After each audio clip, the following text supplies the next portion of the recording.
All right, welcome back, tennis and racket sport fans, to our podcast. It's our favorite time of the year at the end of the hardcourt tennis season in America, right before our favorite tournament of the year, our favorite Grand Slam tournament of the year, the U.S. Open. So, You know it. James, Sandra, how y'all doing? Doing just great. Doing awesome, man. Ready for it. We're ready for it. Who's going to the Open? I'm going to the Open. Okay. Next week? Yeah, I'm trying to go. You trying to go? I got to get my daughter to college first. I got you. Drop off on the way. Priorities, yeah. I'm going to be there tomorrow for the mixed doubles, which we're going to be talking about a little bit later. That's going to be great. Before we get into the Open, any things you guys want to talk about that we kind of missed prior to? Oh, you mean with previous tournaments? Previous tournaments this summer, previous things that were on your mind, anything. All right. Well, the only thing that I shout out to Darren Blanch. And this 17-year-old kid got his first ATP tour victory, right, over Bernard Corrish, which was a good win. That is a good win. You're right. And this kid he's steeped in mystery. There's almost like an aura around him. Yeah. If you all don't know about this kid, 17, American, who trains in Spain at the Juan Carlos Ferreras training camp, and nobody except Rafael Nadal praised this kid and said this kid is going to be something. And in fact, he lost to his idol Rafael Nadal last year. At I think it was a Masters 1000. It was a pretty bad showing, but it was not an indication of how good everybody's expecting this guy kid to be. Yeah. He's and his brother plays tennis too. I think he's from a tennis playing family that they're good. But interesting backstory. Yeah, he has an interesting backstory, and I think that if he finds any modicum of success, and it looks like he will, that we're going to learn more about this kid, and I'm looking forward to seeing anything about the myth. He is one of those American youth that we're expecting a lot of good things, especially on the men's side. According to our good friend John Lanier. Thank you, John Lanier, for last week's interview. We really think that the American men are going to make some noise to catch up with the American women. Sandra, you got anything? Oh, I hope the American men start catching up to the American women. Like LeBron said, it's about time. Yes. But they're looking good, though. Yeah, they are looking good. Yeah, all right, so with that said, let's talk about some predictions. What do you got? Let's start with ladies first. What are your predictions for just the men and women singles side? Well, go ahead, ladies first. Ladies first. Well, I just think Swiatek is going to run away with it at the Open this year. Okay. I mean, she's looking really good. At the taping of this podcast, she is on her way to a victory right now. Well, she's leading right now at the Cincinnati Open over her Italian compatriot. Yeah. No, well, not compatriot, but still. But she's looking really good, and I'm expecting her to win for the women. Okay. What about on the men's side? On the men's side, I keep going back and forth between Sinner and Alcaraz. Sinner, Alcaraz. At this time, I'm stuck on Alcaraz. Okay. So I guess we're going to see there also. But both of them are looking good, and I just think in 5 sets that Alcaraz will get them this year. Yeah. At the Open. So. Yeah, it's about time. James, what about you? Well, on the women's side, WTA, I think it's wide open. I'm not gonna pencil in anybody right now. Yeah. The conditions, depending on the weather conditions, there's a lot that can happen.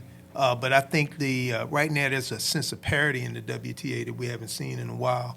And people thought Sabalenka was going to run away with it this year. No, she's not. And you have a lot of contenders, a lot of young ladies out there are hungry. Yeah. And they're playing well. The court surfaces now suits the faster game. I look at Swiatek as definitely a favorite, but I don't think she's a lock. I think I wouldn't be surprised if we got a new U.S. Open champion this year. Well, we're we here to didn't make predictions. So Yeah. what's your prediction? Yeah. Well, that's my prediction, is that we'll get a new U.S. Open champion. Okay, well, That's your who? prediction. Give me that jacket. No, I don't. I'm thinking if I look at somebody that I think could slide in there and win and be a first-time U.S. Open champion, and I'm just thinking off the top of my head, I'm looking at who's played well. I think one surprise, I'm trying to think of the girls, is the young woman that got to the finals, tall. She's, Come on now. I know. Geez. Tall, blonde. Tall, It's blonde. like 90% 90% of the women on tour. Come back to me. Okay. And she's one that she's played well on the hard surfaces, big game, big serve, conditions work in her favor. She could upset somebody. She lost a tough match in Canada, lost a tough one. Also, talking about Canada, Victoria Mboko. Now, yeah. it's not, it's going to be a little tougher call, but, she's one that could make some headway. I don't know if she can win the U.S. Open, but she can make some headway. But I can't think of this woman's name. Rabikina? Not Rabikina. No, she's from, I want to say the Netherlands. Or, Towson. Oh, Clara Towson. Yeah. Okay. I mean, Yeah. she has a big game, and she could get in there. She's playing it now. She's playing with the sense of, I deserve to beat. I belong here like anybody else. Right. And like I said, she hits a big ball, man, big serve. So she can get in there and make a run. So a lot of people. I think on the women's side. On the men's side, it's either Alcaraz or Sinner right now. As long as they stay healthy, that's it. Period. Right. If they stay healthy, they will meet in the finals, hands down. I mean, you can put your money on it right now. The only person I think you got somebody could come in there, possibly is Shelton, possibly. Fritz, maybe. But then you have a lot of other. But I think if they're playing at their level that they're capable of playing, which is extremely high, I think it's a lock that they're going to meet in the finals. Okay. Anybody want to ask me? Yeah, what do you think, Ruffin?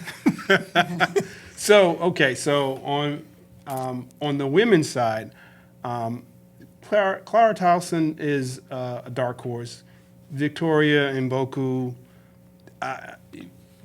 winning the Canadian Open was fantastic, and we wish her well going forward. She's got a bright future in front of her. But I don't think, like you, James, I don't think that she's ready to win a slam just yet. But she's got all the tools. You're right. I think it is wide open, but my prediction, it's going to be someone who we're not expecting. No one expected a wild card like Mboko to get to the finals and win the Canadian Open.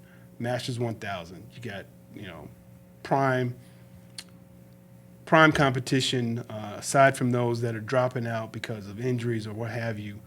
The conditions may favor someone who's hot. And right now in New York, it's cool. So if I had to guess, I'm going to go with Rybakina, because she's been right there on the cusp of winning. She's been in the semis of the last couple of tournaments. So if I had to pick one that's not Sabalenka, that's not Iga, that's not Coco, I would go with Rybakina. On the men's side, it's kind of hard to go against either Sinner or Alcaraz. And right now, Alcaraz, I believe, if he's not too tired, he's got a bit of a chip on his shoulder. Today he just took out Sinner because of retirement, which might work in his favor. Number one, he gets the W. Number two, he doesn't get tired from expelling a lot of energy to beat him. Now, he does have to play in the mixed doubles, but how much energy are you going to exert during the mixed doubles? You don't know. But either way, I don't see anyone beating either Sinner or Alcaraz. Now, as a dark horse, I still would stick with Zverev, because Zverev has also been right there. I know he petered out in the Cincinnati Open, but he has the tools, and he's been there before. He's been close before. Other than that, you can never take the GOAT out of the picture, but at this point in time, who knows? We know Father Time's undefeated, so but I'll stick with Sinner and Alcaraz with our predictions. But since we're going to the Open, Sandra and I'm going to be there tomorrow at the time of this recording. It's Monday, and I'll be there Tuesday through Friday for the fan week as well as the mixed doubles. So let's talk about the mixed doubles. What do you guys think about, number one, the format, since there's 16 teams, and I mean, just overall, what do you think about it? Is it fair? Is it unfair? Does it put butts in seats? What do you think? Well, I definitely think it's going to put butts in the seats. They have some great combinations of players that are partnering together for the tournament. So it's a way for the players or recreational players to see a lot of the well-named players in one stop, over a 2-day period. Absolutely. You'll get to see all sorts of people play. So, who cares that it's mixed doubles? It's still tennis. And as I said before, James, people are playing doubles. That's right. That is the favorite. We all know. That is the favorite. I will doubles, take so. that. I will take that because they do. We play probably more doubles than we do singles, Right. especially when you As reach a we certain age. As we plateau mature. age-wise. Yeah. But Like the two of you are. yeah, like you. that's Yeah. right. 29. It's still a young Exactly, thing. exactly. But I'm just telling you, and we talked about this already. And what did I say? If you run that tape back, anybody look at that, what did I say? I said the reason why it's tough, doubles is tough because there's now no stars. There's no incentive for stars to Right. play. Well, somebody had thought the same thing because then they changed the format and they are allowing these superstars to play with each other. And that is to do exactly what it's doing, put Right. butts in the seats. People are going to see mixed doubles, and it's almost like it's a separate tournament from the U.S. Open. Yeah. However, you still get the points, you still get everything else. Yeah. So that's what they had to do because nobody's watching doubles. Yeah. No, and mixed doubles. Now, don't get me wrong. Some of the best tennis I've ever seen has been mixed doubles championships. I mean, it was an honor for me to watch Martina Navratilova win at almost 50 years old, win her last Grand Slam title, Right. playing great tennis. Of course, she was playing one of the Bryan brothers, but still, Another Hall of Famer. but she held her own out there. Right. And so for people who love tennis and like us, we're tennis nerds, so we play mixed doubles, we play doubles, we love watching doubles. But for the bulk of the people, it was a tough sell. It's a tough draw. And so by them putting these stars in there, it's going to put butts in the seat. Now, quality of tennis. Is it quality of tennis? We don't know. Yeah. I'm glad that that they're also allowing last year's champion, U.S. Open champion, mixed doubles team to go in and play as well. I think that's a smart move. They should have had the winner and the finalists should have both been able to play. Yeah, in that I tournament. agree with fair. that. Because then we'll Yeah. see what's what, and so it is what it is. It's a business. And It's going to be business interesting to it's see how gonna be- many people are going to be in attendance. It too. got You'll have me. to I was tell like, us, man, I would like to see Russell, some. since you'll be there. Yeah. Yeah. That's an interesting point. How many butts will we see in the seats during the mixed doubles? Day sessions, night sessions. That will be interesting. Sandra, what do you think With what? with the mixed? I mean, I think it's great. I didn't hear about it until late in the game for some reason. Not that I would have changed my travel plans at that point. I would have had to go twice. But I was very excited to see the list of players that's playing, Unfortunately, from all some have over. dropped out now, but Who dropped out? some have dropped out because I heard Tsitsipas and but Badoza those are not going to play dropped together. out. Oh, yeah, I didn't see A them few on my others, but list. Yeah, in fact, both of them have dropped out. Yeah, it's brutal. But it's a lot of good players that are going to, if nothing else, you'll just get to see them, Oh, man. Come play. on. Ben Shelton and Tay. Come Yeah, on. I know. You kidding? Yeah. That's going to be great to see because I think on paper, that's They're a probably great. favorites. That's a great team. You're right. That's a great mixed Big doubles serve, team. young lady who can volley her Oh my behind gosh! off. Yeah. I would that'd be worth to see them go at each other. And, Yeah. Yeah, Big Four is playing with Madison Keys. Yeah, And we get to see Venus again yeah, playing with, as she said in an interview on ESPN earlier today, the tallest two to ever play the sport of tennis. I know it. Yeah, Riley and, Opelka.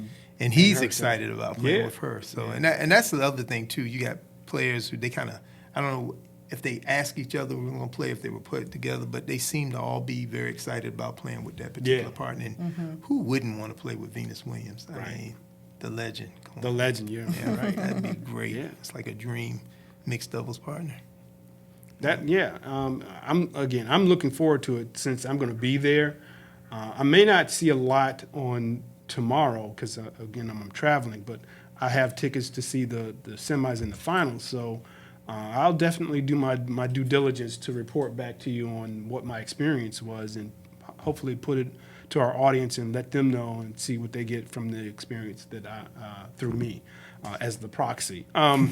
And hey, let's not overlook the $1 million that the winner is going to absolutely. walk away There you with. go. I You know, $500,000 for 2 days of work doesn't sound too bad. Right. Yeah, Yeah. not bad. You know, and that's a good point too, because one of the so we've only talked about some of the positives for seeing all of the stars in the mixed doubles, but what about those rank and file journeyman players that need to play those other tournaments in these major events like the Grand Slams to make their income? Yeah. And these stars are taking their income away from them because they don't even have the opportunity. It's not a full draw. The mixed doubles is normally not a full draw anyway. It's like, 32, maybe 64 at best. And now it's down to 16. And now those 16 slots are down to, or have been given to, the top players who are already not worried about income anymore. Right. And it's, what do you think? Is it unfair? Is it fair? Yeah, or is it, sure it's is unfair. it tournament Yeah. and Sure it's unfair. tournament But choice? It's Yeah, unfair. Definitely unfair. But it's a business. I was Right. just going to say, it's a Yeah. business. You know, and I, you know, you have players that, like you said, Ruffin, they depend their whole income. They depend on doing these mixed doubles tournaments, maybe do a doubles tournament here and there. But that's primarily what they're doing. They're playing doubles, and if you do it right, you know, you can make a lucrative income. You can keep yourself, you know, on the tour, and so yeah, you're cutting a lot of people out. A lot of rank and file tennis players are going to be watching from the stands. So. And it's tough. It's tough. Because there are a lot of names you only see them like in mixed doubles or doubles. You know? Yeah, that's true. What about the way that they've situated the tournament? The tournament is in Fan Week, and it's before the actual regular tournament, which starts next Sunday. What do you think about changing that whole 3-week period, where actually you've got 2 days of actual tournament play, and then a couple of days off, and then the regular tournament starts?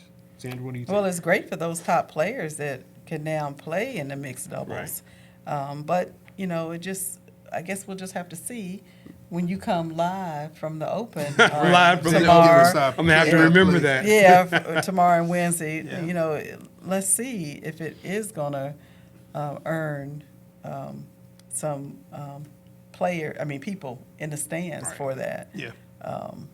Because certainly, if the average person that's going to the tournament, that's planning to go to the U.S. Open, like I'll take myself, for example, I wouldn't have planned to go and start on a Tuesday and stay through almost, 2 weeks' time. Right. Yeah. So it's going to be interesting to see how many people will actually come out. And from the sounds of it, the tickets weren't really inexpensive. No, they were not. For this tournament. So there you have another thing as far as, people that are local to the New York area. Maybe they might have come out in bigger quantities if, tickets were, more reasonable in price. So we're going to see. I'm definitely going to be watching to see how many people are in the stands tomorrow. Oh, yeah. Well, I tell you, if it scores big, if it scores well, and they get a lot of attendance out there, and everybody else that's the route they're going to go for the other Grand Slams are going to do the same thing. Mm-hmm. Other tournaments will do the same thing, and so I think mixed doubles will probably change forever. And that's I think a good this will point. probably be this will be how they'll do it for tournament. Yeah, so that's a real good point, because this could be a blueprint for other tournaments going forward, at least the Grand Slams, since they have really that window of having the opportunity to have 2 weeks for your tournament and usually a week of qualifiers. So that's a good point. Yeah. So we'll see. This experiment has and also ratings. This is going to be something that's going to be televised on ESPN. Probably for the next 3 weeks. Yeah. So they're anticipating an audience. Yeah. And at a time when they probably, or with an event that they probably normally have low audience participation, watching. So people are going to want to watch those matches. Yeah, I'm hoping. Not only am I going to be a fan, but I want to see how this changes. Yeah. Speaking of changes, did you hear about the amount of money being given out for this year's tournament, the tournament prizes? What do you guys think? Let's start with James. What do you think about the record-breaking purse for this year's tournament? Well, I think for the game, it's about time that they raised the prize money up, and also I want to look into, my thing is it trickling down to even the qualifiers, the qualifying tournament? Is there an increase paying that too? Because those are the players who are struggling to stay on the tour. So if it trickles down to that level as well, then I think it's a good thing, because we're going to get more players that have an opportunity to stay in the game, be able to keep their careers going, because they're making prize money that will allow them to keep paying the coach and paying the physio, and I think it's good. Pay equity, the women are getting the same, which is also great. Thank you, Venus. Yep, exactly. And so I think overall it's good. Now, there's other people who look at it, why all of this money? Well, somebody's got to pay that money. And if you can pay that money, you pay that money because you have that money. Right. So this could have been done a while ago. The corporate money in tennis and everything, what they're getting back for the investment is they're making their money. So it's not like nobody's going broke paying the champion $5 million and paying the, what is it, $100,000 for the first round. Yeah. So they're fine. Yeah. They're fine. And so. Yeah, sign me up to be a first round round loser. I was going to say, how could I become a lucky loser or something to get in on that? I can go out there for $100,000 and get beat, no problem. 0-0 is not bad when you get the paycheck. Exactly. So, Sid, what do you think? Well, yeah, it's not just the prize money though. That they do the travel stipends and hotels, and I think that they're probably increasing that for players, or giving it to more players than just the top players. And they can just take some of that honey deuce money. Absolutely. Because the prices of that are going up, and they're making several $1 million of that. $35-$40 now. Oh, I think last year they were 23. They were 23 last year. $23 last year. First and they they were sold like $12.8 million. In honey deuces. Oh my gosh! Yeah. So that's gonna 23, probably go up another 30%. That's $50 for 2 drinks. Oh man! And you can't drink one. No, you have to do 2.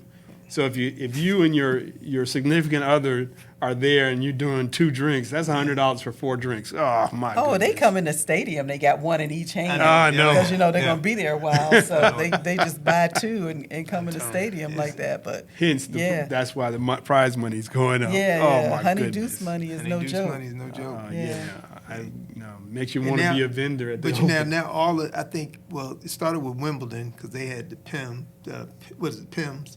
And now everybody has a signature drink now. Right. Mm-hmm. Not just the Grand Slams, but even the Cincinnati, they have a signature drink too. Because it's a moneymaker. Oh, absolutely. And Indian Wells had a signature drink, which was really cool. It was perfect for the Southwest. We're in California. So, and it was good.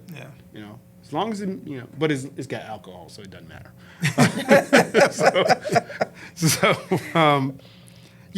That's pretty good. I don't know what else to talk about. Money is always a thing, especially nowadays in this country with the way our economics are going in the wrong direction.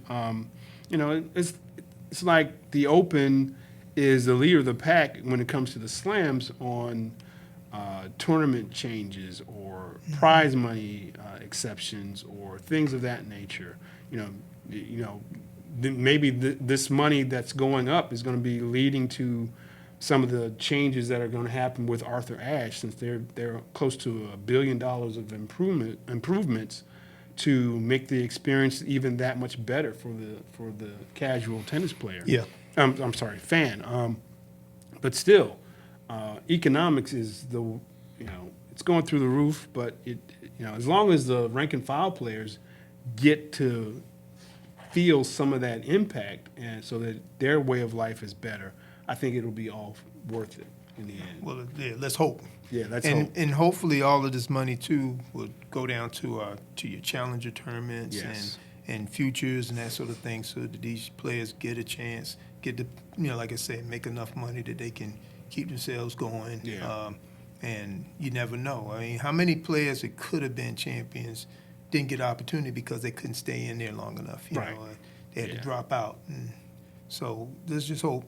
Let's hope that it's also coming all the way down. Yeah. Not just to the top, because, Senator he doesn't need $1 right now. He's No, good. no. Alcaraz, they're good, Yeah, but we want everyone down the totem pole also are benefiting from that as well. Yeah, and I know that's been a player association push to make the prize money much more equitable for everybody, not just, like you said, not just the player that's ranked 100 in the world, but, or I should say 1 in the world, but 100 in the world. Or 1,000. But yeah, even 1,000, those struggling youngsters that are trying to make it. Yeah. Yeah. It's going to be interesting to see if they're able to accomplish that. Yeah. And hopefully they can. Yeah. Because, like you said, there's plenty to go around. Yeah. There really is. So. And just one other thing, too, on the Open. Should everybody understand that this is also a very special U.S. Open because they're celebrating the anniversary of Althea Gibson breaking the color barrier in tennis. At that time, it was the U.S. Nationals, wasn't the U.S. Open yet. Right. But that's significant too, and that amazing artwork that they have. When I saw that, I was like, okay, got to get that poster. Oh yeah, Gotta get and that, it's on the tickets. Yes, yes. And most people don't understand the significance. Right. There have been. We've talked about this when talking with Jolene. That there's been discussion of a film about Althea Gibson. Right. And her life and story and her impact on the tennis world as well as the sports world for women, and especially women of color. So hopefully they're able to complete that, just like they did with the backstory about Richard Williams, others, Serena, Arthur. We need the story about Althea Gibson out there as well. I think so too. A credible story. Yes, yes. Yeah, she deserves that. So I think, hopefully, that they will. I think that someone will come up with the money to make sure that film gets made and done well. Yes, yeah. I'm sure the money's already out there. Yeah, It's just that you get just the need right the person to do it well. the right person, and Right, right. Because again, we don't want that erased. No. And I think that also, I think the celebrations and stuff, you'll be there probably for a lot of that because they have a lot of special celebrations This things week. they're going to be doing this week, Yeah. Fan Week. And it's a great story, but a sad story too because, she what she did for the game was not what the game gave back to her. No. And what she had to go through. And also playing at the time she played before. We take it for granted that these women are going to at the top make really good money, and if you win Wimbledon, you're set. Win a Grand Slam title, you're pretty, And if you win a couple, and she won more than one, and but there was no money because there was no open tennis, and not only that, but being African American at that time, there were no opportunities for you to build on that win. Yeah. And just the things that she had to do to try to make a living, man. She, going around with the Harlem Globetrotters, and, just all kinds of things she had to do. She went into music. She became a pro golfer, first black woman to get her LPGA card. Yep, and all these things. But she was doing that because she had to survive. Yeah. Had to survive. She had to make a living. And earn an LPGA tour card by finishing. yeah, that too. Yeah. So, and I don't know, Sandra, I don't know your take on that too, but for us, I mean, we're a little older than you, but for us, I knew Arthur Ashe. I did not know Althea Gibson until later, which is sad.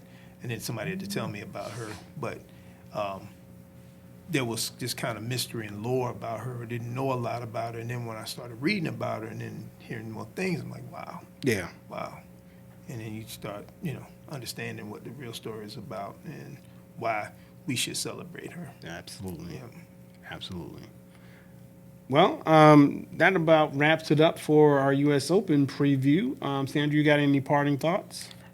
Just look for us or listen for us. Yes. On the podcast Yes. in the next couple of weeks. We're going to be out there at the Open, and we're going to be bringing you some stories of what's going on out there. So if you're going, travel safe and have a great time. Yes, please do. And tune in to hear what we have to say. Yep. James? Between sips of the honeydews. Right? Well, I'm a non-drinker. Yeah, that's what they all say. Till somehow it ends up in your I hand. don't know, how did I get this? I will have a couple of cups, though, Yeah, but they won't have honeydews in it. Well, hopefully it will be an exciting trip for me. I'll be there for 4 days, and I'm looking forward to it. Fan Week this will be my first Fan Week, so I'm looking forward to the whole experience, seeing the qualities and all those young players that you have never heard of, that are trying to get into the big show, so to speak, qualify for enough points so that they can earn a living and not have to struggle. So that's going to be pretty good. So I look forward to that.